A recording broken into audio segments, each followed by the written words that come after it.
તમે ટ્રેક્ટર કેમ આપ્યું? અમારે પેલા છોકરાને નહીં છોડી એમ કે એટલે પછી છે ને પેલા જે બે છોકરાને લઈ જવામાં આવ્યા એમને બંધક બનાવીને રાખલા ને એને છોડાવવા માટે તમે ટ્રેક્ટર હા આપ્યું? ટ્રેક્ટર આવ્યું. ટ્રેક્ટર આપ્યું. હા ને પછી છોડી દે એમ કીધું. છોડી દે એમ. હા ને પછી છે તો 25,000 માંગ્યા. હા નહીં 4 લાખ માંગ્યા. તેમાંથી પછી 25,000 ગઈ. હા હમણાં દંડ ભરી દેવા એટલે અમે નહીં આવ્યા. એટલે તમે આવતા રહ્યા. નમસ્કાર, જોહાર. અત્યારે હું છું ડોલવણમાં અને ડોલવણમાં એવી ઘટના બની છે કે આજકાલ બાળકો દ્વારા રીલ ઉતારવામાં આવે છે અને રીલ આજે વન વિભાગની ઓફિસ સુધી પહોંચી ગઈ છે, કાયદાના સકંજા સુધી પહોંચી ગઈ છે. એવી ઘટના બનવા પામી છે. જે ઘટના છે ડોલવણ તાલુકાના જંગલ વિસ્તારની છે, વરજાખંડના ગામની વાત છે.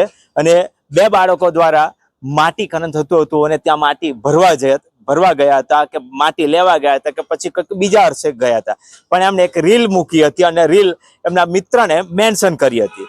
રીલમાં ગાડીમાં ટ્રેક્ટરમાં માટી ભરાય છે, ટ્રેક્ટર છે દેખાય છે, જેસીબી દેખાય છે, પણ એના ક્યાંનું છે કોનું છે કોઈ મેન્શન હોતું નથી.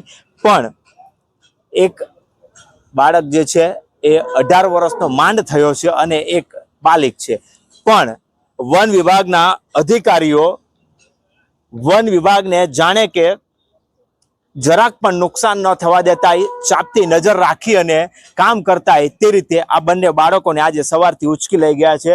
અને એ રીલની ઘટના થઈ હતી, 2 દિવસ પહેલાની રીલ હતી, પણ આજે બંને બાળકોને ઉચકી લઈ જવામાં આવ્યા અને એમને કહેવામાં આવ્યું છે કે તમે રીલ કરી છે, માટી ખનન થાય છે અને તેને લઈને એમને બંનેને આરએફઓ દ્વારા પકડવામાં આવ્યા. તમારું નામ? સુજલ કુમાર વિનોદભાઈ પટેલ. મેડમે શું કહીને તમને અહીંથી લઈ ગયા? તમે રીલ મૂકેલી એટલે અરજી કરેલી એટલે. અરજી કરેલી એટલે તમે અરજી કરેલી એવું કહે? ના, હા મેડમ એવું કહે પણ અમે અરજી નથી કરેલી. તમે અરજી નથી કરી?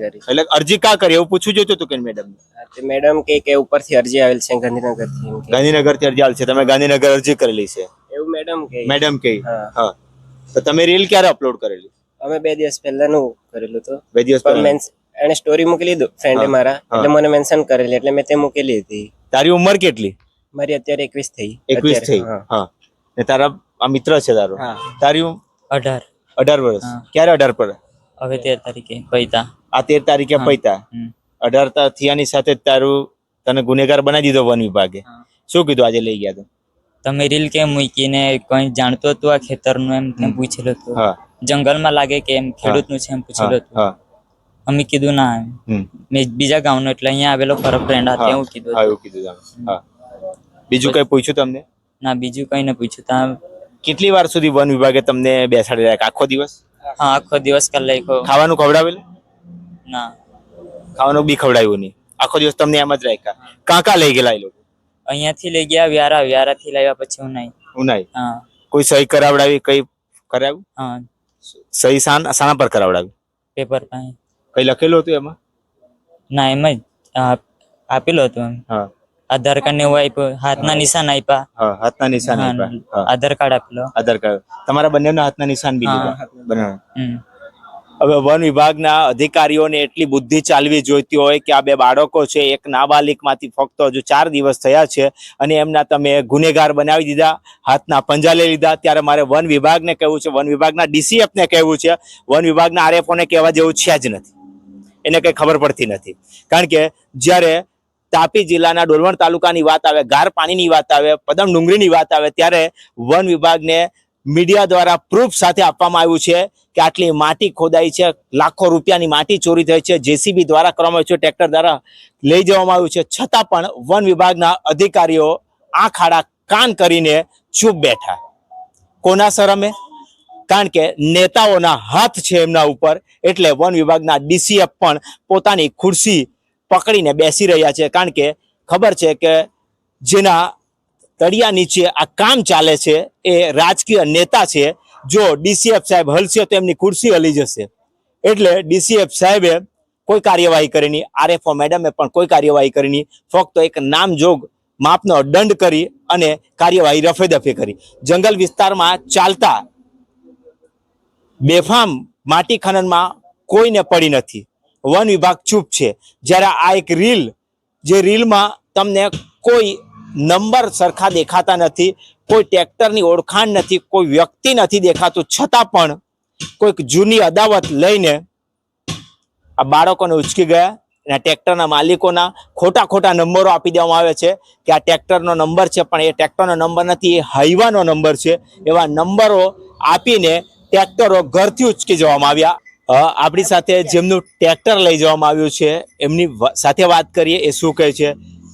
તમારું ટ્રેક્ટર ઘરે હતું, મારે હોટલ પર હતું. અહીંયા જ હા, અહીંયા હતું, તો છતાં તમે ટ્રેક્ટર કેમ આપ્યું? અમારે પેલા છોકરાને નહીં છોડી એમ કે એટલે પછી છે ને પેલા જે બે છોકરાને લઈ જવામાં આવ્યા હા. એમને બંધક બનાવીને રાખલા ને એને છોડાવવા માટે તમે ટ્રેક્ટર હા આપ્યું? ટ્રેક્ટર આવ્યું. ટ્રેક્ટર આપ્યું. હા ને પછી છોડી દે એમ કીધું. છોડી દે એમ. હા ને પછી છે તો 25,000 માંગ્યા. હા નહીં 4 લાખ માંગ્યા, તેમાંથી પછી 25,000 ગઈ. હા હમણાં દંડ ભરી દેવા એટલે અમે નહીં આવ્યા. એટલે તમે આવતા રહ્યા. હા. ત્યારે અહીંયા ટ્રેક્ટર તમારું કોઈ માટી કામ કોમાં ગયેલું નહીં, નથી. નહીં, ટ્રેક્ટર તમારું અહીંયા જ હતું. મારું પોતાનું પ્રાઇવેટ કામ ચાલે એ તેમાં તમારા કબજામાં ટ્રેક્ટર હા હતું. મારે અહીંયા હોટલ પર અહીંયા જ હતું તમારે. અહીંયા પણ છતાં નંબર એ લોકો લખો કે યુટ્યુબ રીલમાં કઈ નંબર એવું દેખાતો ના હતો? ના ના ના કોઈ નંબર નથી. તમારું ટ્રેક્ટર છે જ નથી. હા. પણ તમારું ટ્રેક્ટર કોઈ જૂની અદાવત રાખીને લઈ જવામાં હા હા જૂની અદાવતમાં જૂની અદાવતમાં હા. તમારું ટ્રેક્ટર લઈ જવામાં આવ્યું છે કે બાળકોને છોડશું, ટ્રેક્ટર મૂકી જાવ તો. હા કેટલા ટ્રેક્ટર લઈ ગયા? બે ટ્રેક્ટર, એક મારે ભત્રીજાનું તમારો ને તમારા ભત્રીજાનું બેનું ટ્રેક્ટર હા. લઈ ગયા.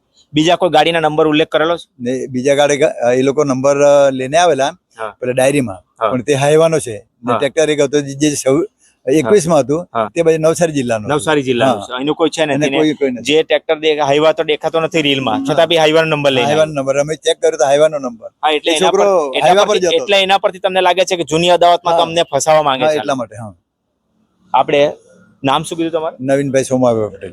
નવીનભાઈ સાથે આપણે વાત કરતા જાણ્યું કે એમને જૂની અદાવતમાં કોઈક રીતે ફસવાની વાત કરે છે રાજકીય લેવલ ઉપર, કારણ કે હાઈવા દેખાતું નથી છતાં પણ એના નંબર લઈને વન વિભાગ આવ્યું કે આ ટ્રેક્ટર તમારું ત્યાં હતું. એટલે તમે વિચારી શકો છો કે જે નંબર ટ્રેક્ટરની જગ્યાએ હાઈવાનો નીકળતો એટલે તમને સાબિત થઈ શકે છે કે આ જૂની અદાવતમાં નવીનભાઈને ફસાવવામાં આવી રહ્યા છે. આ વન વિભાગની દાદાગીરી.